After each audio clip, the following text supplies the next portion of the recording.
Practical number 104 कितना है? 104। 101 से स्टार्ट कर देते हैं डीसी वाले। 104 नंबर का प्रैक्टिकल आपका 3 पॉइंट स्टार्टर की कंट्रोल और पावर वायरिंग।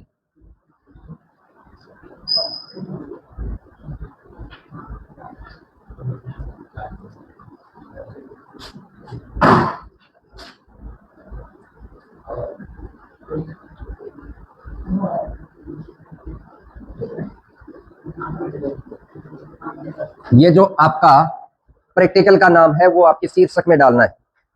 प्रैक्टिकल का क्या नाम है?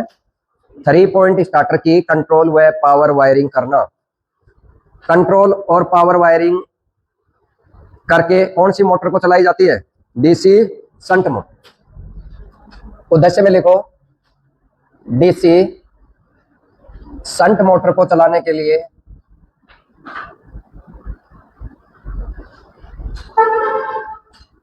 चलाने के लिए 3 पॉइंट स्टार्टर की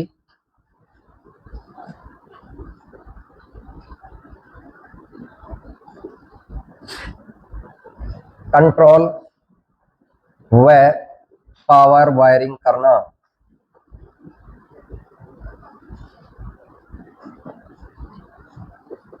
आवश्यक औजार उपकरण सामग्री आपकी यही रहेंगी। अब इसके अंदर ये वेरिएबल रियोस्टेट हटा देना, ये बाद में लगेगा आपका। डीसी सीरीज मोटर की जगह शंट मोटर कर देना। 2 पॉइंट स्टार्टर की जगह 3 पॉइंट स्टार्टर कर देना। ये आपको चेंज करना है केवल शीर्षक, उद्देश्य, आवश्यक औजार उपकरण और सामग्री के अंदर 3 पॉइंट स्टार्टर। बाकी ये जो भी है ये सेम रहेगा आपका।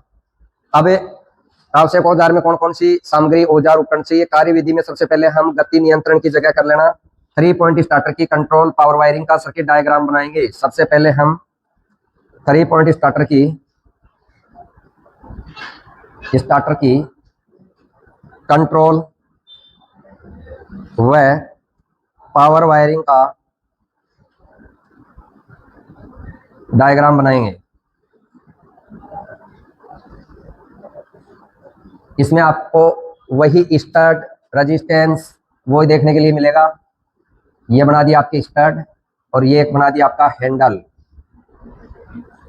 ये आपका हैंडल है। ये हर स्टड के साथ जुड़े हुए हैं आपके प्रतिरोधक।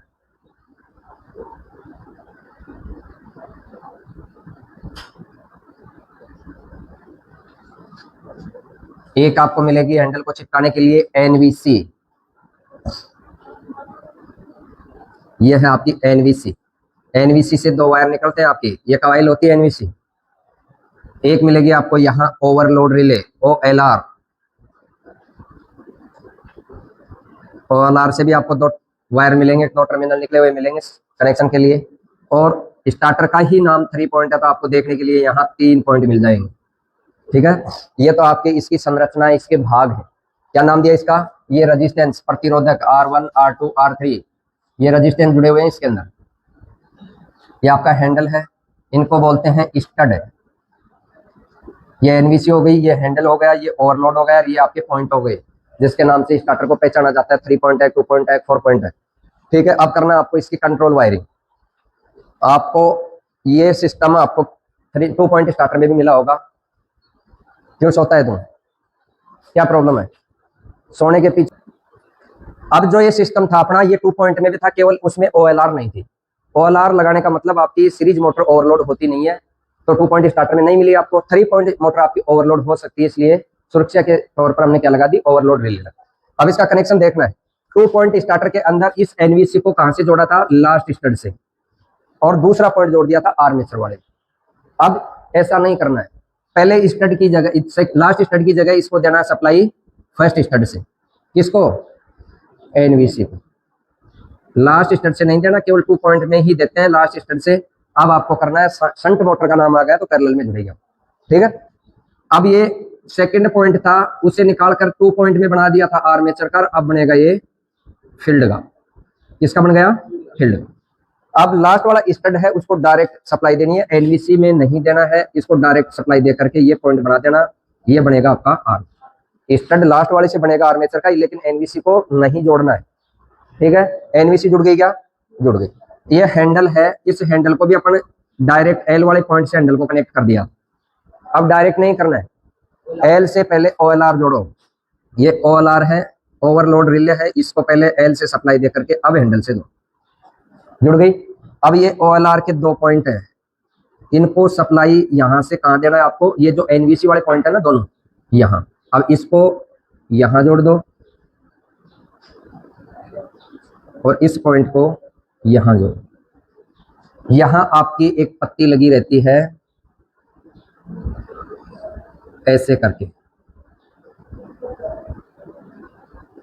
पत्ती देखी हुई है क्या? देखो ये मैं दिखा देता हूं,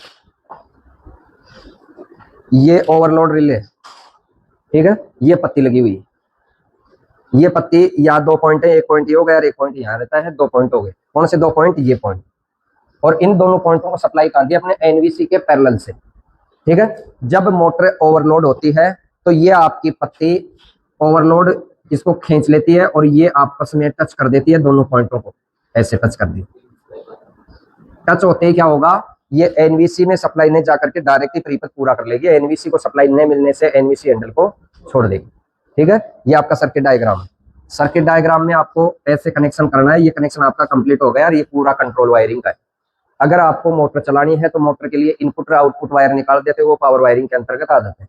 यहाँ से लाइन का पॉइंट निकाल दो, यहाँ से फील्ड वाइंडिंग का पॉइंट निकाल दो और यहाँ से आर्मेचर का निकाल दो, और इस लाइन वाले फील्ड वाले आर्मेचर में आप मोटर जोड़ोगे, वो आपकी पावर वायरिंग में आ जाएगी। अब मान लो कि आपके पास मोटर है, ये मोटर मैंने कनेक्ट कर दी, इसमें कौन सी मोटर चलाई जाती है? इससे संट या कंपाउंड भी चला सकते हैं। ये केवल वैसे देखा जाए तो आपकी संट मोटर को चलाने के लिए काम में लिया जाता है, ठीक है। संट मोटर के अंदर 2 वाइंडिंग होती हैं, एक आर्मेचर होगी और एक फील्ड वाइंडिंग होगी। आर्मेचर और फील्ड वाइंडिंग को पैरेलल में जोड़कर कनेक्शन निकाला जाता है। ये आपकी आर्मेचर वाइंडिंग है और ये आपकी संट फील्ड वाइंडिंग है। इनको पैरेलल में जोड़ करके, जो पैरेलल में आप जोड़ रहे हो एकक सिरा, इसको बाहर निकालना और इसको तो देना है आपको डीसी सप्लाई का नेगेटिव सिरा। अब आपके पास 2 पॉइंट बच गए, एक आर्मेचर का और एक फील्ड का। आर्मेचर को आर्मेचर से जोड़ दो और फील्ड को फील्ड से जोड़ दो, और ये लाइन वाला है, इसको आप डीसी का पॉजिटिव सिरा देखो। ये आपका कंट्रोल प्लस पावर दोनों का सर्किट डायग्राम है, ठीक है। ये सर्किट डायग्राम उतारो और सर्किट डायग्राम के अनुसार क्या करना, आपका कनेक्शन ये लिखा हुआ है, परिपथ आरेख के अनुसार आपको संयोजन करना है। संयोजन करके संयोजन से उस संयोजन कनेक्शन का मिलान करना है, और मिलान करने के बाद उसको डीसी सप्लाई देकर इस मोटर को चलाना है। पहले अपन करते हैं इसके कंट्रोल और पावर वायरिंग। पहले स्टार्टर की कंट्रोल पावर वायरिंग करना सीखो, फिर आपको मोटर के टर्मिनलों की पहचान करना सिखाएंगे, कनेक्शन करना सिखाएंगे, और फिर आपको मोटर को सप्लाई देकर चलाना सिखाएंगे। ये आप सर्किट डायग्राम बनाओ।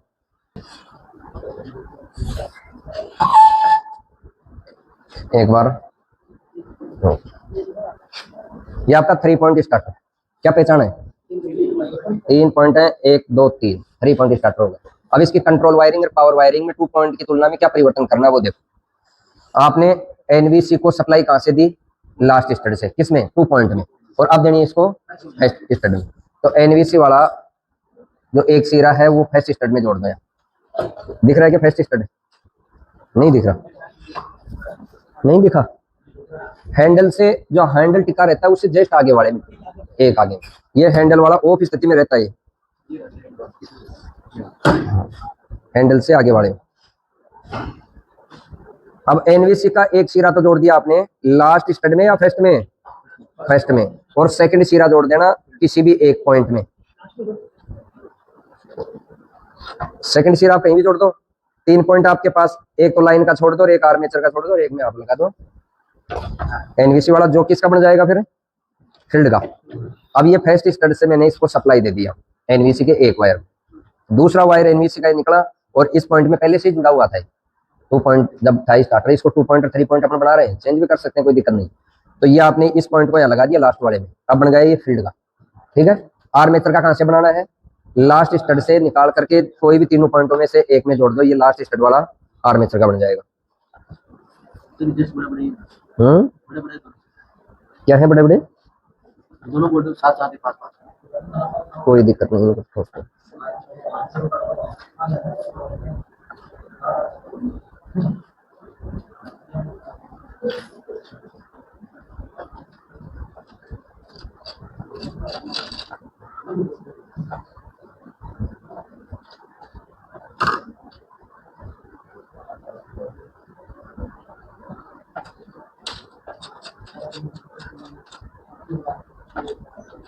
जिसको नहीं दिख रहा है वो पास आ जाओ। ये जो लास्ट स्टड वाला वायर है इसको मैंने 2 नंबर पॉइंट पे सेट कर दिया, ये बन गया आपका आर्मेचर का। अगर आपको ये भी पता नहीं है कि आर्मेचर वाले की फील्ड वाले की पहचान कैसे करेंगे वो बताऊंगा मैं आपको। अब ये कनेक्शन आपको समझ में आना चाहिए। एनवीसी के 2 वायर निकले, एनवीसी का एक वायर को जोड़ना है फेस स्टड में और एक जोड़ना है तीनों पॉइंटों में से किसी एक में, वो बन जाएगा फील्ड का। लास्ट स्टड से वायर निकालो, तीनों में से किसी में एक में जोड़ देना और वो जुड़ जाए बन जाएगा आपका आर्मेचर का। अब एक बच गया एल का। एल का देखो इसमें लगा हुआ पहले से, एल वाले पॉइंट से एक वायर लिया, पहले गया ओवरलोड में, ओवरलोड से निकला और आपके हैंडल में, ठीक है, तीनों पॉइंट का कनेक्शन हो गया। ये कौन सी वायरिंग हो गई आपकी? Control wiring. अब तीनों पॉइंट है, मान लो ये आपके सामने एक बॉक्स है और ये बॉक्स में फिट किया हुआ मिले आपको, और आपको देखना है कि इसमें एल का कौन सा है, ए का कौन सा है और एफ का कौन सा है, फील्ड का कौन सा है। तो आप मल्टीमीटर लेना, बाहर से भी आप पता लगा सकते हैं। इसके अंदर मल्टीमीटर को रेजिस्टेंस पे सेट कर लेना या कंटिन्यूटी पे सेट कर लेना। तीनों पॉइंट में ऑफ स्थिति के अंदर हैंडल के साथ जिसमें कंटिन्यूटी आ जाए या रेजिस्टेंस आपको दिखा दे, हैंडल ऑफ स्थिति में होना चाहिए। तीनों पॉइंटों में से बारी बारी से चेक करना और जिसके अंदर रेजिस्टेंस या कंटिन्यूटी आ जाए वो लाइन का रहेगा, जिसके अंदर पॉजिटिव सप्लाई का वायर जोड़ा जाए, ठीक है। फिर आपको करना है दूसरे पॉइंट पे, ये तो एल का हो गया, बच गए 2 पॉइंट। इसमें आपको ए और एफ का देखना है। अब मैं हैंडल पे टच करूंगा और हैंडल को आगे की तरफ बढ़ाऊंगा। हैंडल पे टच करके कहाँ करोगे टच? जिस पे ये धात्विक सीरा मेटल पे आगे की तरफ करूंगा तो एक कंडीशन में रेजिस्टेंस बढ़ेगा, दूसरी कंडीशन में घटेगा। अब इसमें घट रहा है, बढ़ रहा है? घट रहा है तो आर्मेचर का होगा। आगे हैंडल को ऑन स्थिति में ले जाएंगे, रेजिस्टेंस घटता है तो आर्मेचर का, ये फिक्स हो गया आर्मेचर का है। और बढ़ेगा तो फील्ड का। आगे हैंडल को मैं आगे की तरफ करूंगा, रेजिस्टेंस का मान अगर बढ़ रहा है तो वो हो जाएगा आपका फील्ड का, ठीक है। बढ़ रहा है, ठीक है, पहचान हो गई। अगर हैंडल को आगे पीछे नहीं करो तो 1 नंबर स्टड ऑफ को छोड़कर 1 नंबर स्टड में लगा लेना। उसका रेजिस्टेंस देखो कितना आया, 16, और एक लास्ट स्टड पे लगा लेना, इतना आया 55। रेजिस्टेंस बढ़ा तो फील्ड का हो गया। अगर आर्मेचर के सेकंड स्टड पे लगाएंगे तो रेजिस्टेंस कितना हुआ? 49, और लास्ट पे लगाएंगे तो कम होगा ना, तो कम होने वाला तो आर्मेचर का है और बढ़ने वाला फील्ड का है। डायरेक्ट कंटिन्यूटी आ जाती है ऑफ स्थिति में हैंडल के साथ, हो जाएगा आपका लाइन। तीनों की पहचान हो गई। ऐसे आपको करना है 3 पॉइंट स्टार्टर की कंट्रोल वायरिंग। अब इसमें पावर वायरिंग के लिए आपको एक तो लेना है लाइन का और एक लेना है नेगेटिव सिरा। पॉजिटिव नेगेटिव डीसी सप्लाई का 2 सिरे लेने हैं। एक तो पॉजिटिव सिरा देना है स्टार्टर को एल वाले पॉइंट में, और नेगेटिव सिरा देना है आपके शंट मोटर की वाइंडिंग, ठीक है। वो कैसे देंगे वो अपने इस आगे वाले प्रैक्टिकल में आपको बताना, ठीक है, कहाँ का सिरा लगेगा। ये समझ में आ गया स्टार्टर वाला फंक्शन। तो भागों का पता लग गया कौन कौन सा भाग इसमें। इसको क्या बोलते हैं? हैंडल। ये क्या है?